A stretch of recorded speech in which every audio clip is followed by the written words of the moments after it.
Welcome back to the Marathon Mortgage Happy Hour. I am Mike Witzak. I'm Rory Farrell, and we have our special guest here today. Please introduce yourself. Michael Maerten. Michael Maerten from? Keller Williams and Bluebell. Very cool. So, awesome. We've actually had a couple of your team on already, so Matt Ott and Steph Honick, and we're kind of just working our way through, and now we got the big dogs. So. Yeah. So as always, we're going to start with the beer, and then we're going to get to you, and then we're going to maybe do some wins. Let's do it. And we'll just see how we do it. Yeah, It's hot. let's It's go. hot in here today. It's very hot. Yeah, we got to get a fan up here or something. So, all right, cool. Get a jacket off and all, too. It's good. All right, so Michael did request a special request, Other Half, which I am always happy to oblige because we love Other Half. Originally from Brooklyn, they have recently opened up a brew pub in Philly, like down Fishtown area. Yeah, first time I was at Other Half was the one in the Finger Lakes. Oh, yeah? So there's another indoor facility there. It's awesome. Very cool. And I was just telling Michael, too, like typically I won't opt for the more expensive of the 4-packs, but we got a special guest. We got Whiz today. So double dry hopped IPA. And like most of their IPAs, very hazy. I wonder what this one comes in at. 6.5. So that's not low. actually too Yeah. bad. Yeah. Citra, Eldorado, Strata, and Cashmere hops. So There you go. You can smell it. cheers. Cheers. Guys. Thank you. And I thought that the Whiz was fitting for That's perfect. a Philly realtor. And it's got the whole whiz bottle and on it and all. It inspired us to get cheesesteaks today prior to the podcast. So, all right, cool. Well, thank you for coming in. We were talking off air. You wear a lot of hats. So we kind of said, hey, what do you want to get into? Is there anything in particular? But let's just start kind of how we know each other. So the collective, Keller Williams, Bluebell. You've been there forever. It's 16 years, I think, now for us. 16 years. Yes. Yeah. It's awesome. That's incredible. You built an awesome team. We love working with you guys. One of the things that I think you specifically, but your team focuses on is like coaching and buyers agents and really having being base knowledgeable and customer service, and that all comes, I think, from the top. Was what I would expect. So where'd that background come from? I think it's teamwork is in general. My whole life, I played like organized sports. So baseball was my number one, but as a youth, played all kinds of different sports. That led into me playing college baseball at St. John's University in New York. Beyond that, then I became a coach at St. John's. I was a pitching coach, bullpen coach, and just found my way into kind of the world of athletics, and then moved to Villanova. Got down to moving into West Norriton, then East Norriton, then the Bluebell, and it just that whole experience as a team-oriented sport. When I got into real estate, I didn't want to do it alone.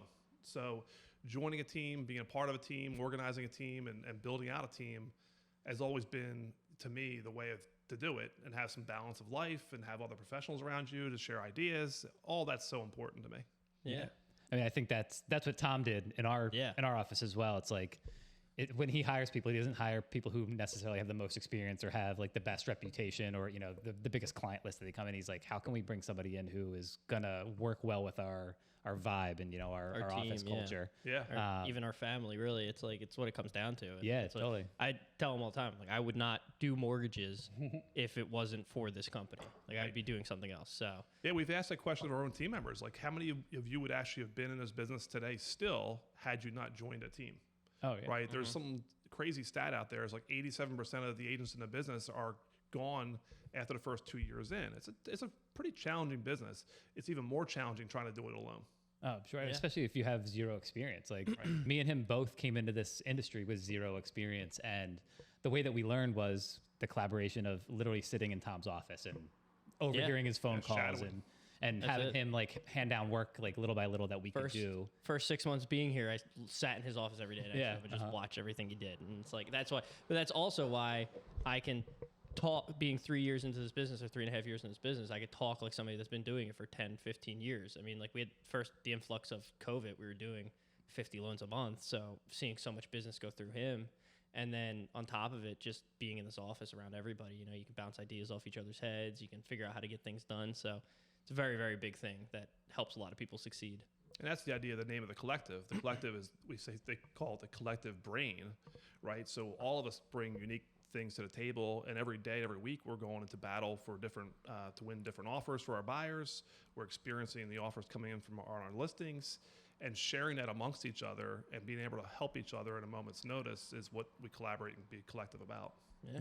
I mean, we talk about it, just the sum of the parts, right? It's like this business is so unique in that like no day is the same every single day. It's like, so there's no way that one person can know everything, right? No matter how long you've been in the business, Correct. you know probably more than most, but there's things that Always probably come something. through where you're like, oh, I never thought about it that way. Yeah. And that's, I mean, you saw our office down there and it's similar to your office. It's very open, Yes. right? Like across your hallway, you got the guy sitting there and we're literally 2 feet from each other. And then Tom's right around the corner in his office that he can hear us overhear conversations. And Also, too, I think if I was working by myself, like if I was an independent real estate agent and I didn't have a team with me, I would have no reason to go into the office and do work. Like I would just be like, I'll get a deal here or there, like one deal a month. But as a team, like I want to go in, I want to see Rory, I want to see Tom, I want to be there doing stuff and getting things done. So it definitely helps motivate me a lot too. It does. Yeah.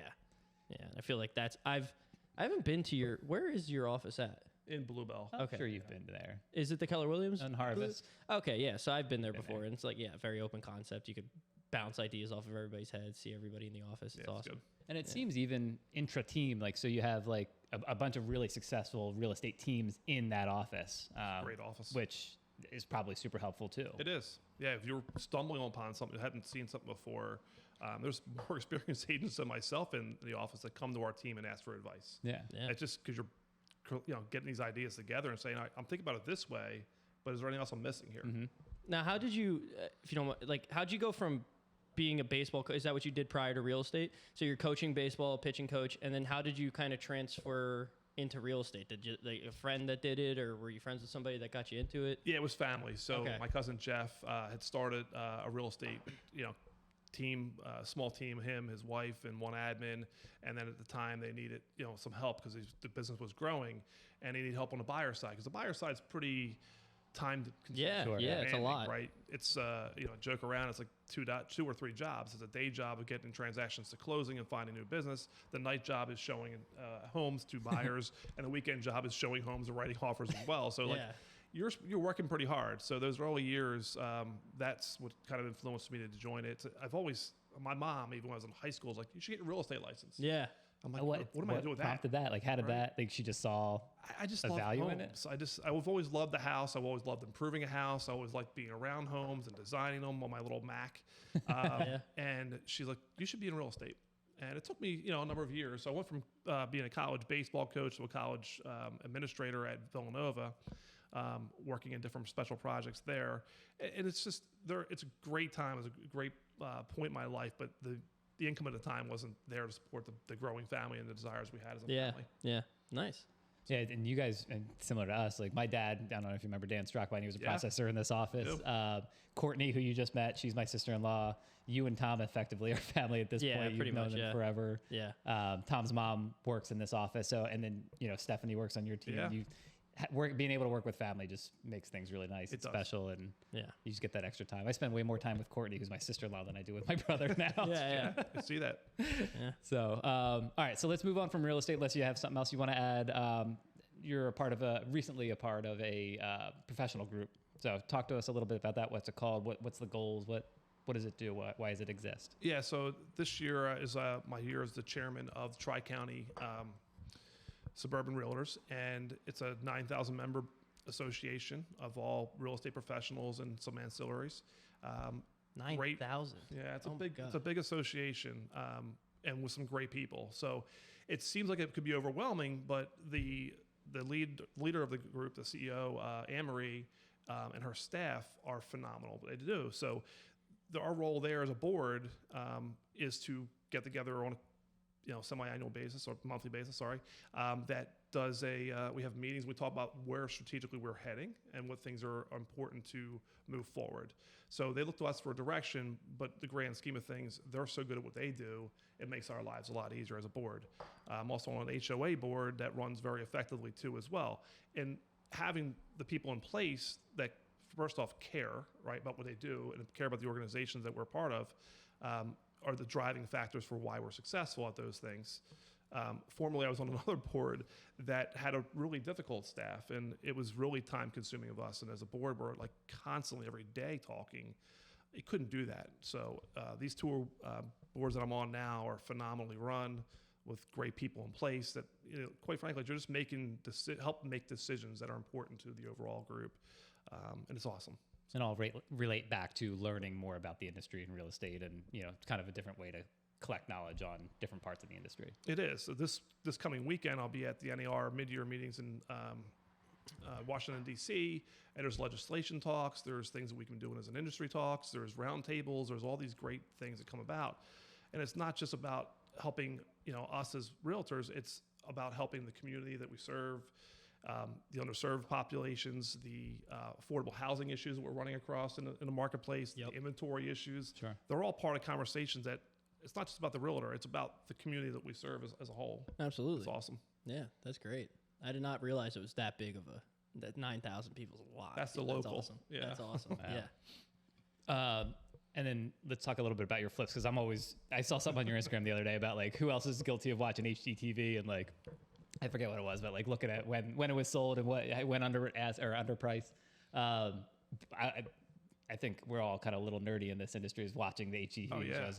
So you're into flips. You got a couple going on, or at least one going on at the moment? I did not know. I mean, you guys were talking about it before the show, but I did not know you were into flipping homes. That's awesome. Yeah. So what do you got going on? It's like a side hustle. So it's my retirement plan. Mm-hmm. So one of the agents who were on our team, it's still on our team today, Steve, didn't really like the idea of the sales process. It was getting tiring on him. He had some run-ins with consumers that he was just really not liking. So he did his first flip.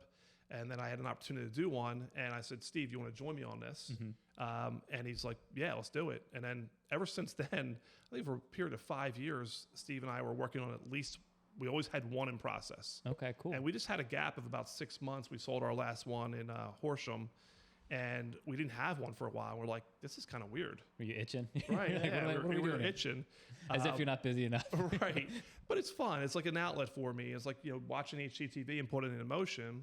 And what it also does for us is it gives us a chance to try out different contractors. So when a client of ours comes and says, hey, I need, a carpenter or a drywall guy or heating guy or roof person, we have that tested, contractor list to say that, yeah, these people are good, they're quality, they don't overcharge, they show up. Yeah. Right? Yeah. All that is so important. I have a tough time referring somebody if I haven't personally used them. Yeah, no, absolutely. So I personally used Maerten for, a mortgage or two in the past, right? So I trust you guys, and I know that the process is seamless, so therefore I feel confident giving that referral out. Yeah, you know that they're going to treat your clients the way that you would. Correct. That is so critical to me. And a lot of my clients will say, like, you're like still involved. You asked you for a referral to a roof guy, and you're still involved to make sure they did the work. I'm like, yeah, because it's important to me that they don't give me a bad reputation. Yeah. Right? Yeah. Because ultimately you want that client to be able to refer you business too, and build that relationship over a longer term. And, it takes a long time to build a relationship. It takes one little thing to crack a relationship. So true. Yeah.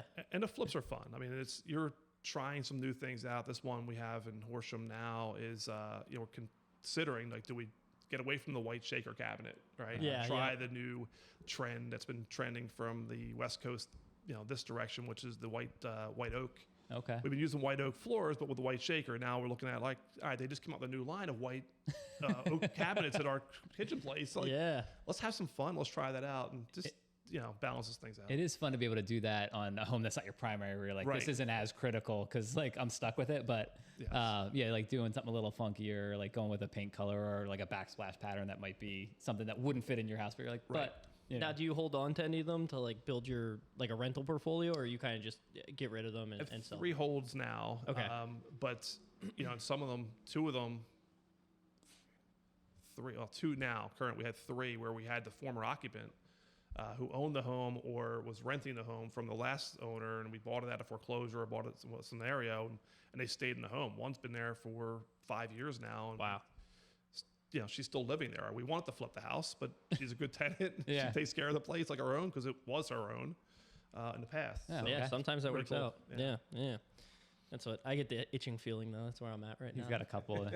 For being a young guy, he's got a couple properties that we were literally just talking about it. A couple. Yeah. So holds or flips? They're holds. I have 2 rentals up north. So I grew up in like Jim Thorpe area. Okay. So I have 2 up there, but it's like I bought one a year ago now. July would be like a year that I've closed on it. And I've been doing like electrical work and getting things done in it, and it's rented out, and that's all wrapping up finally now. So I'm like, all right, where's the next one? What do I do now? Yeah. What's happening? Yeah. It's- So You just hope that at that point they're just kind of running themselves. yeah. Property management's like a huge thing of mine. I just love putting it on the property management company, and then I don't have to hear about Drive it. up there or anything like that. Yeah, no, No, especially when they're that far away. Yeah, true. it's so much And better. yours are all probably, I assume, They're all local in Montgomery local. County. We manage them from where we are, but Yeah. we have contractors that we trust to go out and do things. The roof leaks, we have somebody immediately go out and take care of it. So Yeah. The referral thing's a big. I probably shouldn't tell this story, but I'll tell it. But like the referral's a very good piece for this exact example. I had a guy go out and do electrical work, and I get a phone call from one of my tenants, and they're like, "Hey, he's leaving clothes here." And I'm like, "What do you mean he's leaving clothes there?" And they're like, "He gets changed in our basement." I'm like, "What?" So I had to like call the guy and be like, "Hey man, could you just not do that, please? Can you Like, not what try are and you live in my doing?" basement? Yeah, and he got like suggested to me from a friend. I called my friend. I'm like, "Dude, what the hell is good?" Like, thank God I've known my friend for 20 plus years. Like, I know he didn't do anything malicious or like try and do that, but it was just wild to get that phone call and be like, "Oh my God, who did you refer me to? Like, who is this guy?" yeah, now if you have to referral, maybe did great work, good price, whatever it is, but you're going to refer it with a condition. Yeah, right? exactly. Now you Heads know. up. Because that's the thing. He did great work, and it was for a great price. Like, he does a very good job. He gets the work done quick, and he did everything like the way it should be, by the book, got it inspected, all done right. Just that one quarter, I'm like, dude, what's going on here, man? Like, just go home. Yeah, it was bizarre. Well, but Tom had that one contractor who was living at the house, like basically squatting, and he was like, I might have a problem getting him out. Like, yeah, so. yeah. So I'm we've all not been drinking. there. You guys are all like Well, finished. we were letting you Oh, talk. yeah. Go ahead, have a sip. Yeah, have a sip. dude. I was just going to ask you about, goals for this year, for you, for your team. Like, I know it's been a tough year over the past year, and then this year to date has been tough too in the industry. What are you thinking? Like, what are your goals, or how do you want to get out of this year? Yeah, it's just, I think everybody's going to come out of this year with a lot more tougher skin. We have a lot to learn through the process of the changes that are coming in our industry. And it's been a year of thinner inventory, right? We've been a number of years now where the inventory levels have been very low. In a given year, like I'll give you some wild examples of where we've been and where we're going. In Montgomery County, where we're centered out of, the high point of inventory was over 5,000 homes on the market at one given time in 2010. Today, we're a whole year so far, we've been under 600 homes, right? So we're at like a tenth of the inventory, right, of where we were. It's kind of insane. So everything moves faster, processes move faster, and it's good. It's challenging at the same time because the house that comes on today is not going to be there in a day, 2 days. Sometimes it's less because you have to process it. Someone throws a cash offer, no inspections, all at it on day one. Mm-hmm. It happens. And you want to schedule a showing for tomorrow, but tomorrow might be too late. Yeah. So it strains the team, it strains the people. What we've done a really good job of this year is helping each other. If somebody's away, somebody's can't make it there today, and somebody else can, we're tag teaming, substituting in, and helping get to these houses as fast as possible for our clients because we know we have to. But also trying to get people a time off. Like, you run, and Tim loves, playing in a band. Tim likes going for hikes. Matt likes spending time with the family. We all want to say, hey, we got you, right? Yeah. Have your back, go enjoy. Don't think that by going away, you're going to lose business. Yeah, that's big with us too. It's like you do feel like you never get to take a full vacation because you always feel like you need to be available. And there's certainly times where, hey, I'm just going on the shore for the weekend. I don't mind bringing my computer and working. But like you were in Japan for 12 days. I was taking phone calls in Japan.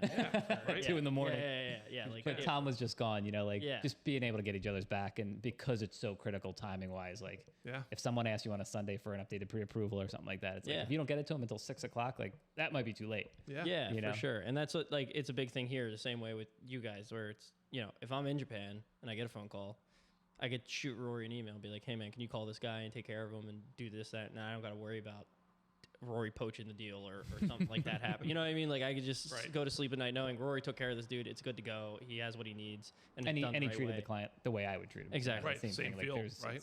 Whether you work with me, Tom, Mike, whoever in our office, like you're getting the same level of. We all carry around iPads for that purpose. When we're out and showing houses, I don't want to have a piece of paper to talk to the client about. I want to have the iPad in front of me with all access to everything that possibly can come up as a question. Yeah. Did they have permits for the deck? I'm like, let's check. Right? It's just things we want closing costs. We'll do them right there on site at the house. Let's look at the seller's disclosure. All those things are, so everybody gets the same feel no matter who's subbing in for each other. Right? It's interesting to me because, a lot of real estate agents believe that maybe your job's easier as far as time. Well, they're not having to go run out and show houses in a distance.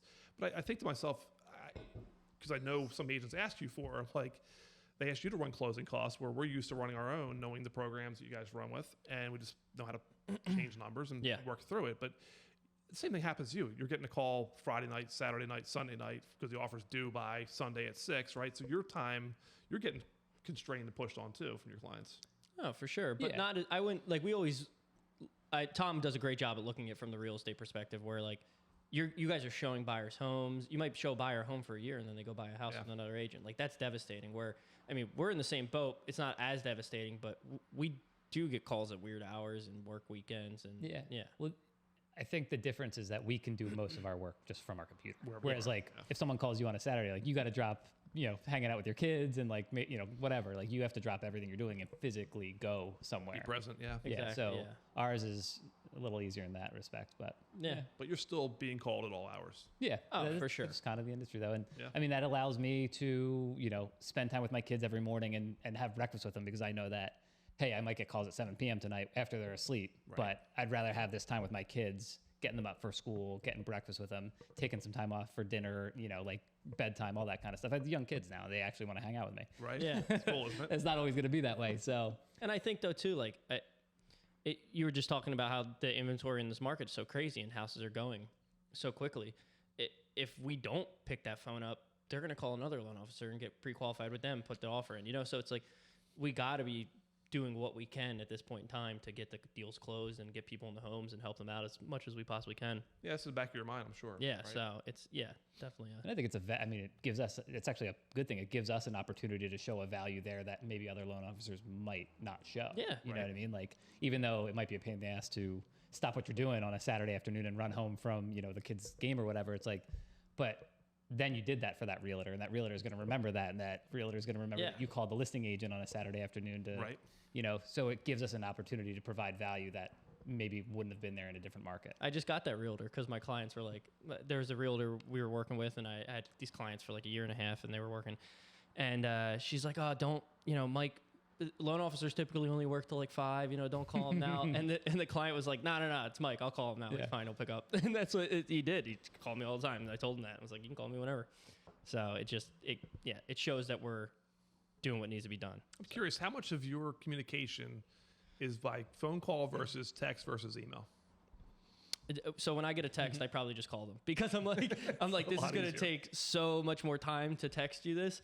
So it's normally initiated by a text. Somebody will be like, hey, I got your number from so-and-so. I'm like, okay, when do you have time to talk? Like, let's get on a phone call. It's also like your generation of people who you're working with, they don't want to pick up a phone call. Like, they're texting. Like, it's so funny. I'll look over his shoulder and he'll have like W-2s, pay stubs, all texted to his phone. I'm like, this is a nightmare, man. But you take the documents whatever way they're willing to send them to you. Yeah. But I think it's like a third. Like, it's all pretty spread out, and I think it's dependent on the client too. But it's nice to have all the options, because there's so many, right? Like, you think about instant messenger from Facebook, right? There's other DMs from Instagram. Depending on what your platforms are, people are getting a hold of you in different ways, and you got to be paying attention to them all. LinkedIn, right? It's like so many ways to communicate today. I've gotten like 3 deals from Instagram. Like, right? Old friends reaching out and being like, hey, can you help me with the pre-qual on this or whatever? And I'm just like, yeah, call me. And we can figure it out. The easiest way to connect with realtors, honestly, because it's hard to get in touch with new realtors, like trying to build business. Like, they're just not going to answer your phone call. They're not going to answer, even if you show up at offices and they're not there often. Like, your team is there a lot. Right. Most real estate offices are crickets. Yeah, that's very unique that your team's there. So, like, I mean, you guys, the same way. You just start following someone, start creating comment on their stuff. Like, it's got to be genuine. They're going to see through it if it's not. But like, I've met a bunch of realtors just through Instagram. And then when you build a little bit of this online connection, then you're like, hey, you want to grab coffee, or do you mind if I send you over, like this program that we're excited about or whatever. So yeah, we've had a lot of realtors on the podcast because of Instagram. Yeah. Like, people we've never met will be like, hey, what's the rundown on this guy? I'm like, I don't know. It's just the first time we're all meeting him. Like, I better go follow him on Instagram real fast. That's awesome. But it's interesting. I mean, you came in 3.5 years ago and like really helped us to kind of lean into that online presence and that social media presence. And I mean, I didn't do really any of that 2 years ago. And then, I don't think Tom had Facebook like 4 years ago. Yeah. So like all of a sudden it's like become such a big part of our business and how we communicate and how we advertise and how we get in front of people. Worked out. So One thing I had a team do recently, I'm like, hey, just post something on your story. Because we all have a tendency of posting things, whether it be Insta or Facebook, and you post it out there and you don't know, even if you're not, you got some people liking it, engaging in it, like there's 3 or 4, right? And that's a weak post. It didn't get a lot of engagement. But post something on your story and watch what happens. And they all did it. And I'm like, how many views did you have? Right? People are paying attention to what you're putting out. Yeah. Even if they're not interacting Liking with it. Yeah. You want them to interact. You want to have fun. That's why I love my little Costco and Chick-fil-A and my nonsense that I do. Because it's fun. But people are paying attention to you. And there's one guy I follow. He talks a lot about, people, want to get to know you so they can know and owe you. Yeah. Or they're going to say, this is a person I want to like or want to work with because they're genuine or charismatic, they're consultative, they're whatever they may be, an advocate, or things that we throw around a lot because that's just our mindset is that I try to take less of a sales approach and more of an advocate, consultant approach because that's what we truly are. They're there to be a consultant to our clients. We're there to be an advocate. And if we can get that to be communicated out well through social means, then it's cool. Yeah. I was just going to say about there's a realtor I follow on Instagram. I think his name is Joseph Bogart, which come on the podcast. Bograd. Yeah, Bograd. Thank you. That's it. Bograd. All right. I'm just going to restart that. and I'll post this clip online.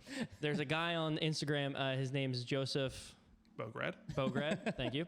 And Joseph, come on the podcast soon. Anyway, with that being said, yeah, he just all he does is film himself talking to clients and getting listings and showing homes, doing things like that, post those clips up online. He's 30,000 followers now on Instagram because he's just showing, this is how I operate. This is how I work. This is me talking day to day with everybody that I talk to, and it's real. Yeah. It shows who he is genuinely as a person. So I think that's very unique and interesting. It's like a TV show in itself. Yeah, exactly. Right? Exactly. So that's why we started. We've mentioned this in the past many times, but that's why we started this podcast is because so many, especially you guys get to go out and you meet people and people don't know who we are. No. Email, text, phone call, maybe. And then we never meet face to face until we show up at settlement. And at that point it's too late. We already built the relationship, but behind a screen. Right. We wanted to let people know we're real people. We're not just some guy in Ohio who works for Bank of America.